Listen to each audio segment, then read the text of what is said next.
ஸ்தோத்திரம் ஆண்டவரே, மை துதிக்கிறோம் அப்பா. அப்பா, அந்த வேலையில் ஆண்டவரே, இந்த மாலை ஆராதனையில் உம்மை பாடி துதிக்க தந்த நல்ல சிலாக்கியத்துக்காக ஸ்தோத்திரம் ஆண்டவரே.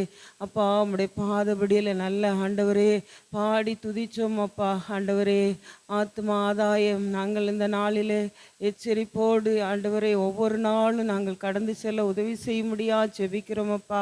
இந்த நாளிலே ஆண்டவரே கொடுக்க வந்திருக்கிறோம் அப்பா. ஆண்டவரே கொடுங்கள், அப்பொழுது உங்களுக்கு கொடுக்கப்படும் என்று சொன்னீங்களப்பா. ஆண்டவரே ஸ்தோத்திரிக்கிறோம் ஆண்டவரே. எங்கள் கையின் பிரயாசங்களை நீர் வர்த்திக்க பண்ணுவீராக. ஆண்டவரே ஸ்தோத்திரிக்கிறோம் ஆண்டவரே. அப்பா, வீணான செலவுகளுக்கெல்லாம் எங்களை விலைக்கு பாதுகாத்து கொள்ளுங்கப்பா. அப்பா, கொடுக்குற ஒவ்வொரு பிள்ளைகளையும் ஆசீர்வதிங்க. அவருடைய கையின் பிரயாசங்களை ஆசீர்வித்து வர்த்திக்க பண்ணுங்கப்பா. ஆண்டவரே ஸ்தோத்திரிக்கிறோம். இன்னும் அநேகம் ஆண்டவரே நாங்கள் கொடுத்து உதவி செய்யுங்க. இந்த நேரம் ஆண்டவரே உம்முடைய சமூகத்தில் எங்களை அர்ப்பணித்து தாழ்த்தி ஒப்பு தருகிறோம். ஏசுவின் ஜீவனுள்ள நல்ல பிதாவே.